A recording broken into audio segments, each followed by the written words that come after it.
Codependency is not a joke. It is extremely real. Very, very real. And this is why I started on my healing journey in my 20s. And now I'm in my 50s. So, yeah, it's been almost 30 years. And I'm still working on it.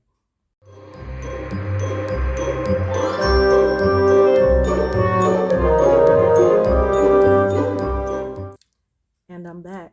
It is day 16. And I want to talk to you about something. I'm going to disclose some more about myself. And Randy wrote some notes, so maybe it won't be so long because I've noticed my videos have been nearly 30 minutes. And I'm going to try to stick to maybe like 10 to 15 today. You think I can do it? Let's see.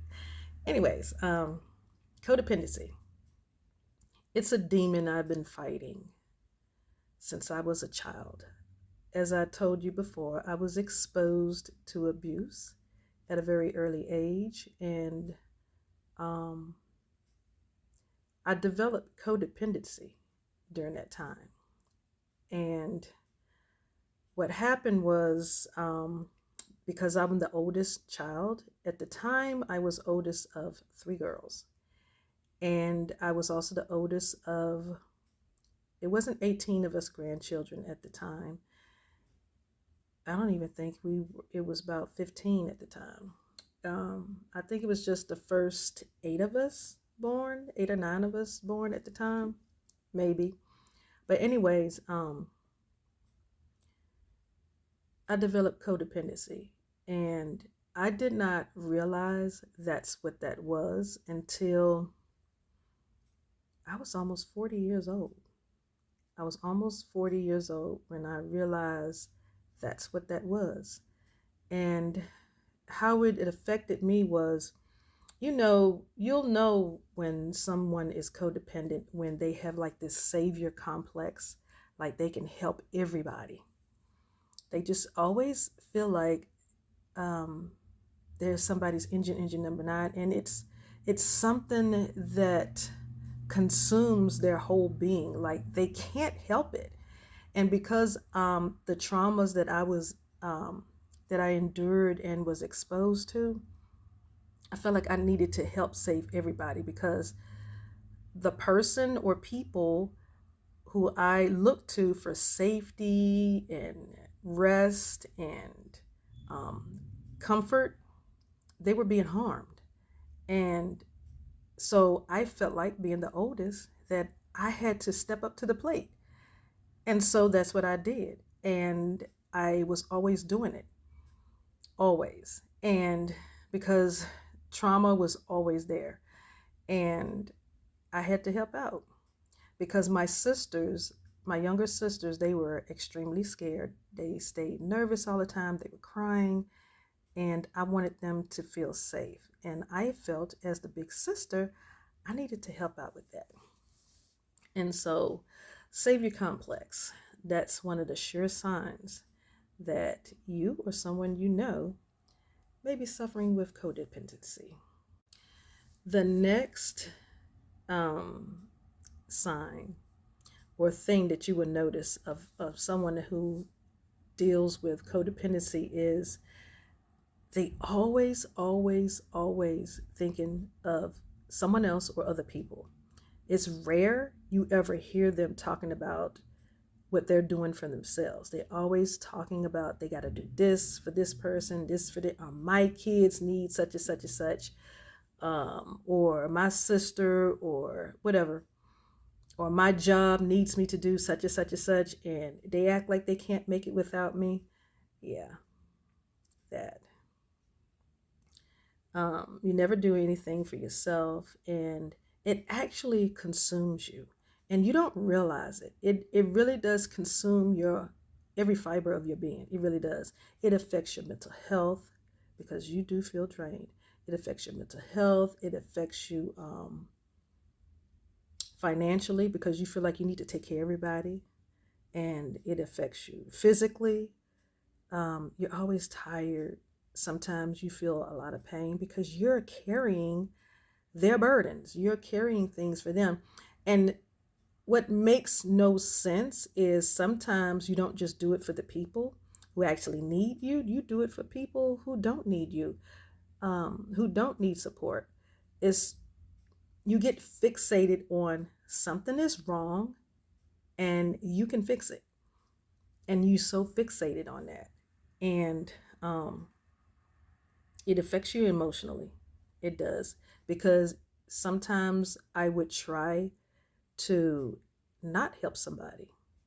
And I would lay in bed at night and I would toss and turn, toss and turn, toss and turn. And I was like, I just have to get up and I just have to go. And it was affecting me so much. I would just show up to people's house knowing that that's their house. But I would just walk in and I would start taking over. Yeah, that's what I was doing. That's how codependency took me. And it's not so much that I took control of the house. These people had situations going on. It would be like another abusive situation going on. And the woman of the house, she was so bogged down and tired all the time. And I was single with no children. So what I would do was after work, I would go straight over there while their husband or boyfriend or whoever it was still at work. And I would just walk in, grab a broom, start cleaning. If they were cooking and the dishes needed to be done, I just started the water and started doing the dishes. And they would just look at me. I said, keep doing what you're doing. I got this. You know, that was my way of helping to take pressure off of them so they wouldn't, feel so worn out and tired. Because I knew what being abused was doing to them. And that was my way of showing you some support. And I don't know what that is, showing them some support. That was my way of doing it. But that was toxic too, because it was toxic to me. I didn't realize I was being toxic to myself, as well as taking over something that belongs to someone else. I called it helping. And in my head and in my heart, I really was helping them. I wanted to relieve some of the stress because they already had to deal with when that person comes home, they're going to be fussing and arguing and wanting to fight. And they were going to have to try to make sure that the children were safe so that they wouldn't get harmed. And so in my head and in my heart, I was helping. I was helping, to take, away some of the stress. Well, as I continued on with life and I worked on healing, I saw how I was just as toxic as the relationship was toxic, because these were things that I was doing to myself that I didn't realize were having physiological effects on my body. And it did. Every time you turn around, I could not breathe. I would have really bad asthma attacks, and that's how it affected me. It affected me psychically, because their livelihoods was always on my brain. And I was always coming up with solutions on how to make their living arrangements or their situation less stressful for them and for the children, because I had concern for the victim and for the children. And that's just where my heart was. So even though that's what Elegant Granny does, is she helps victims and survivors of abuse, at that time, I was not doing it in a healthy manner. I was doing it in a toxic manner through codependency. And so it was I was in psychology class, and I had maybe like 2 or 3 classes. And that's when we were talking about codependency. And I was like, oh my God, this is me. And so I talked to my professor about it. And he was like, yeah, you're very classic.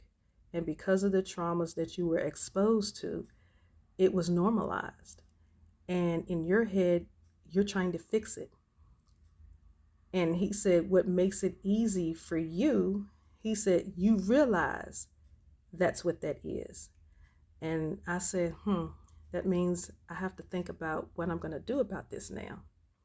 He said, yes, you do. And he said, if you don't mind, can you let me know what you decide? So I was 38 years old at this time, and I made a decision. So I went to my family and I made a decision. And I told them, I said, y'all got 2 years to get it together. When I reach the age of 40, I'm not paying anybody else's bills. I'm not taking care of anybody else's children. This is it. I'm only doing for me. So whatever else you feel like you need to get out of me, let's sit down and talk about it. And I'll let you know if I'm going to do it or if I'm not going to do it. But by age of 40, if you have not gotten your life together, you're doing it on your own. And I stuck to it. I did. I stuck to it. My family is used to me when I do make a decision like that. Usually it's already in the works by the time they find out about it. But I stuck to it. I meant that. I was tired of being tired. I was tired of being frustrated over other people's situations. If your lights are going off, it's because you didn't pay the bill. What else did you do with that money? I'm sorry that you have children in the house. And yes, those kids will be without lights and water. But I didn't make that decision.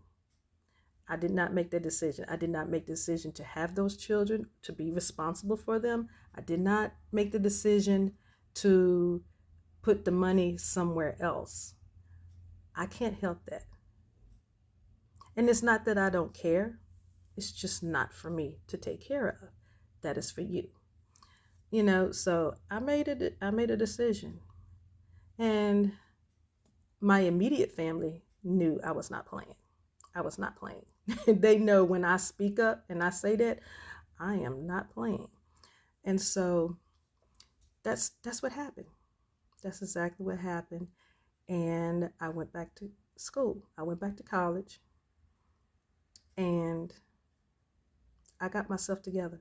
I did. I got myself. I wasn't going to a mental health specialist then, because in my head during that time, I had it. And I felt like I was doing better. And I was, except I wasn't dealing with all of the consequences that came with prior to me making that decision from when I was operating in codependency. Codependency started looking different. It was no longer that I was doing things for my loved ones and people in my life. I started doing it that way for the businesses that I worked for. I was always giving them these ideas, and maybe if we do this, then we don't have to worry about the employees getting frustrated and this, that, and the third, da da da da da da. And then the administration, no, of course, some of them didn't want to listen. Some of them did. Some of them did not. And I'm like, I don't care about getting credit. I care about what I see on the floor, because my coworkers are stressed out and you're about to lose some good people. And I was always that person who always had a solution for everything. And so, like I said, codependency started looking different. So another way is people with codependency or who live with it, they always want to control a situation. And a lot of times what was happening was, before I started working on myself, I would always try to, okay, I know they deal with this. I know I watched the patterns of this family. This time of the year, it's worse for them. So I would go through the process. I would go through all the things to make sure that everything was set in place and in order, so they didn't have to worry about the stressors of this thing. I would try to prevent certain things from happening. And one of the worst things you could ever do to yourself is make someone else's anomalies your emergency. A lot of times, those things have absolutely nothing to do with you, even if it is family. It has nothing to do with you. These are grown people. It's a different story if they're children. Um, and even then, sometimes some of those decisions, some of the consequences are based on their decisions. There are some things you just cannot control. And when you are codependent, you try to control a lot of things. You, you hate feeling out of control. That's the whole thing. Some of a codependency is looking for order. They're looking for chaos to turn into order. And you so fixated on it. And that's what happens. Okay, so now that I am on the other side of that, let's see. On a barometer, if I was to do an evaluation of myself, you know what? I have not gotten involved in anybody's situations in, I would say, since I escaped out of my marriage. That was back in 2018. I have not tried to work anything out for anybody. I've just been focused on myself, and that's it. That's it. I have not tried to do anything. And even before I left, 2017 is when I went back home because I wanted to be somewhere where I felt grounded. And going back home, where I was born and raised, that's how I was doing it. I wanted to be on the grounds where my ancestors walked. And that's what I felt that was needed. And it was. And I'm glad I stayed for a while. So, yeah. Um, yeah, those three things. You tend to have a savior complex. You want to help everybody. You want to save everybody from their problems. And you're always thinking of what to do for somebody else and to help fix their situations. And it just consumes you. It takes over you. And it's hard to stop. It really is. It takes a lot of time. It takes a lot of healing to get through that.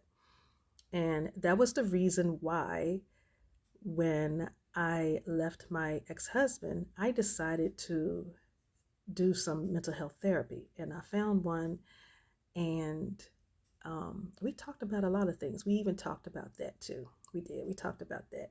And another thing, the last thing, you want to control the situations. You make other people's anomalies or their situations your emergencies, and none of that has anything to do with you. It does not. So all those stressors can affect you.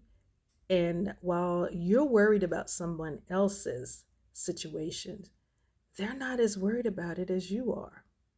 That's the thing. That's how codependency works. It's like you become their savior, and they're so dependent on you that they don't feel like they have to work on any of their own things. Like, I don't have to work on my money because she's going to make sure I'm good. Or I don't have to make sure my kids want for anything because she's going to make sure I'm good. You know? So, yeah, that's how that works. And I am so glad that I decided to work on that because I am well rested now. If I am tired, it's because I had a hard day at work, not because I've been tending to someone else's business. I have my own. But yeah, codependency is something else. It really is. And I am working on some courses and classes and things for next year.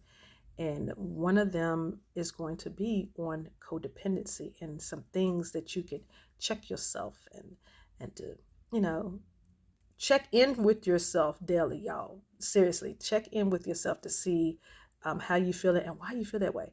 But I am doing those classes and courses and publish some literature so that you can understand a little bit more about codependency, because this is work that I have been doing for years. I have really been working on it since I made that announcement when I was 38. And then when I was 49, that was a while. That was 11 years later. I made a decision to go see a therapist about it, because in the beginning, I did not see that I needed a therapist. Be careful when you are a high functioning victim or a high functioning survivor of whatever trauma, because you will not see the need of getting some help. There's a danger in that, because it makes it so much easier to get back to the thing that you worked hard to get out of. It's not that it went away, it just looks a little different. And because you're so high functioning, you're still able to go to work, and you're still able to meet demands of your daily life, like paying your bills, um, you know, taking care of your business, going to school, making good grades, making sure your house is good, making sure your children are good. It's because some people are very high functioning, even through the worst of traumas. You got to be careful with that, because at some point there's going to be a breakdown, and you're not going to see a breakthrough until you go get the help that you need. And Granny doesn't want to see you go through that. No, she doesn't want that for you. I don't want you to want that for you. I want you to check in with yourself. And if any of those things that I said resonate with you, talk to someone. Seriously, talk to someone, because codependency is a lot more serious than what people think. And I don't want you to struggle through it. I want you to be well, and I want you to be happy, and I want you to be whole, okay?